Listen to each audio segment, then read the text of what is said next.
كان عبد الله بن غالب من العباد المجتهدين في الصلاة والصيام فلما دفنا كان يفرح من تراب قبره رائحة المسك كما قال رسول الله صلى الله عليه وسلم. മഹാനായ അബ്ദുല്ലാഹി ഇബ്നു ഗാലിബ് റളിയല്ലാഹു തആല അൻഹു നിസ്കാരത്തിലും നോമ്പിലും അല്ലാഹുവുമായിട്ടുള്ളതായ ഇബാദത്തുകളിലും വളരെ ശ്രദ്ധയോടെ കാര്യങ്ങൾ കൈകാര്യം ചെയ്തിരുന്നതായ ഒരു സ്വഹാബിയാണ്, മഹാനാണ്. അദ്ദേഹത്തെ അല്ലാഹുവേ പടച്ചവനെ അതാ നിന്റെ റഹ്മത്തിലോട്ട് യാത്രയാകുകയാണ്. ഈ അബ്ദുല്ലാഹി ഇബ്നു ഗാലിബ് റളിയല്ലാഹു തആല അൻഹു അല്ലാഹുവിന്റെ റഹ്മത്തിലോട്ട് യാത്രയാകുകയാണ്, മരണത്തിലോട്ട് പോകുകയാണ്.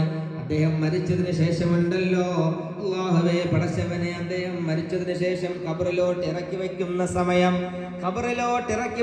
സമയം ആ മണ്ണിന് വല്ലാത്ത മണമാണ്. കസ്തൂരിയുടെ പരിമളം അടിച്ചു വീശുകയാണ്. അബ്ദുല്ലാഹി ഇബ്നു ഗാലിബ് റളിയല്ലാഹു തആല അൻഹുവിന്റെ ഖബറിൽ നിന്നും വല്ലാത്തൊരു മണമടിക്കുകയാണ്, വല്ലാത്തൊരു വാസന ഉണ്ടാകുകയാണ്. റായിഹത്തുൽ മിസ്കി എന്ന് പറഞ്ഞു കഴിഞ്ഞാൽ കസ്തൂരിയുടേതായ മണമടിക്കുകയാണ്. എൻ്റെ പ്രിയപ്പെട്ട സഹോദരങ്ങളെ, മുഅ്മിനീങ്ങളെ, സ്വപ്നത്തിൽ ദർശിച്ചപ്പോ അല്ലാഹുവിന്റെ പ്രവാചകന്റെ അനുസരിച്ചതായ ഹബീബായ മുത്തുനബിയെ അനുസരിച്ചതായ ഒരു മനുഷ്യന്റെ കഥയാണ് പറയുന്നത്.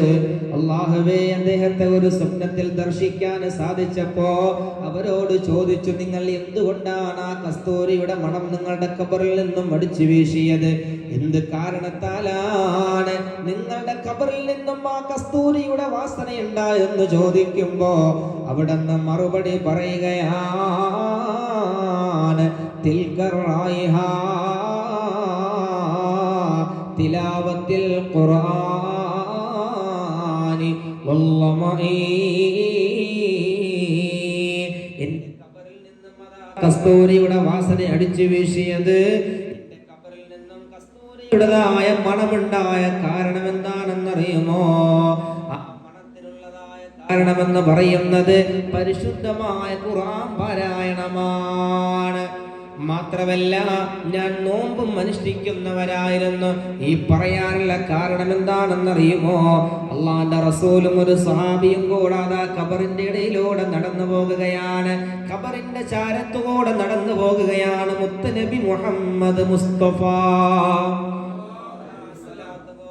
താജ്ദാരെ മദീന നബി മുഹമ്മദ് മുസ്തഫ കഅബൈക ബദറുദ്ദുജാ നബി മുഹമ്മദ് മുസ്തഫ അലൈഹി വസല്ലം. അല്ലാഹുവിന്റെ റസൂലും ഒരു സ്വഹാബിയും അതാ ഖബറിന്റെ ചാരത്തുകൂടെ നടന്നു പോകുകയാണ്. ഒരു ഖബർ കണ്ടപ്പോ നബി തങ്ങൾ അവിടെ നിൽക്കുകയാണ്. സ്റ്റോപ്പായി. ഹബീബായ പ്രവാചകൻ അവിടെ നിന്നു. ഒരു ഖബർ കണ്ടപ്പോ ആ സഹാബിയും അല്ലാഹുവിന്റെ റസൂൽ അവിടെ നിന്നു. അപ്പോ ആ സഹാബി ചോദിച്ചു, യാ റസൂലല്ലാഹ്, എന്തിനാണ് നബിയെ, എന്തിനാണ് അവിടെ നിന്നത്? എന്തുകൊണ്ട് നിങ്ങൾ അവിടെ നിന്നു എന്ന് എൻ്റെ പ്രിയപ്പെട്ട യാ റസൂലല്ലാഹ് സ്വല്ലല്ലാഹു അലൈഹി വസല്ലം. നിങ്ങൾ നടക്കുകയാണല്ലോ, നടന്ന് പോകുമ്പോഴാണ് പെട്ടെന്ന് സ്റ്റോപ്പായത്. പെട്ടെന്ന് നിന്നപ്പോ നബി തങ്ങളുടെ മുഖമൊക്കെ അങ്ങ് ചുമക്കാൻ തുടങ്ങി, ചുവന്ന കളറായി. നബി തങ്ങളുടെ ഭാവവ്യത്യാസം വന്നു. എന്തെങ്കിലും അത്ഭുതങ്ങൾ സംഭവിച്ചാലോ, എന്തെങ്കിലും ഗൗരവമായ കാര്യങ്ങൾ സംഭവിക്കുമ്പോഴാണ് മുത്തുനബിയുടെ മുഖം വല്ലാണ്ട് ചുമക്കുന്നതില്ലേ, വല്ലാണ്ട് പിന്നെ നിറം മാറുന്നത്. സ്വഹാബി ചോദിച്ചപ്പോ ഹബീബായ പ്രവാചകൻ പറഞ്ഞ മറുപടി എന്നുള്ളത്, എൻ്റെ പ്രിയപ്പെട്ട മുഅ്മിനീങ്ങളെ, ഉമ്മമാരെ, നമ്മൾ ശ്രദ്ധയോടെ മനസ്സിലാക്കി റജബ് കടന്നു വരാം. പരിശുദ്ധമായ റജബ് മാസമാണ് കടന്നു വരുന്നത് അല്ലേ? ശ്രദ്ധയോടെ നിങ്ങൾ ഇബാദത്ത് ചെയ്യും. അള്ളാഹു എനിക്കും നിങ്ങൾക്കും അതിനുള്ള തൗഫീഖ് നൽകി അനുഗ്രഹിക്കുമാറാകട്ടെ. സ്വഹാബാ, ഈ ഖബറിൽ കിടക്കുന്നതായ മനുഷ്യനെങ്ങാനും പരിശുദ്ധമായ റജബിൽ നോമ്പ് പിടിച്ചിരുന്നുവെങ്കിൽ ഈ ശിക്ഷയുണ്ടാവൂല എന്ന് നബിയുനാ മുഹമ്മദ് മുസ്തഫ സല്ലല്ലാഹു അലൈഹി വസല്ലം. റജബിന്റെ നോമ്പിനും പ്രത്യേകതയാണ്.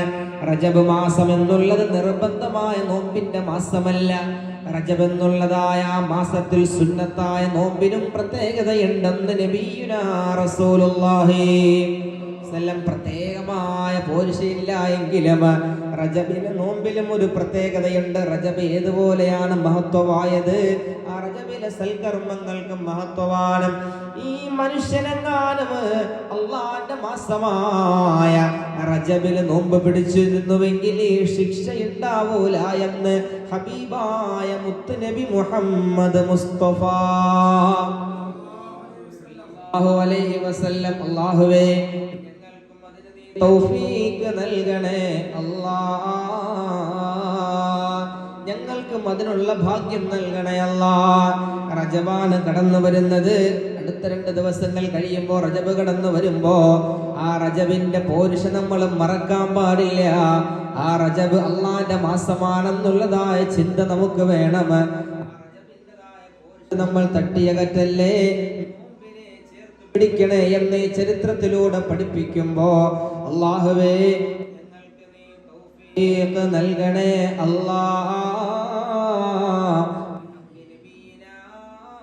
മുഹമ്മദിൻ സല്ലല്ലാഹു അലൈഹി വസല്ലം. അല്ലാഹു തൗഫീഖ് നൽകുമാറാകട്ടെ. അതുകൊണ്ട് പുതുവർഷവും റജബും ഒക്കെ കടന്നു വരാണ്. കൂടുതൽ നന്മയിലോട്ട്, കൂടുതൽ നന്മയായ കാര്യങ്ങളിലോട്ട് മത്സരിക്കും. നന്മയായ കാര്യങ്ങളാണ് നമ്മൾ മത്സരിക്കേണ്ടത്.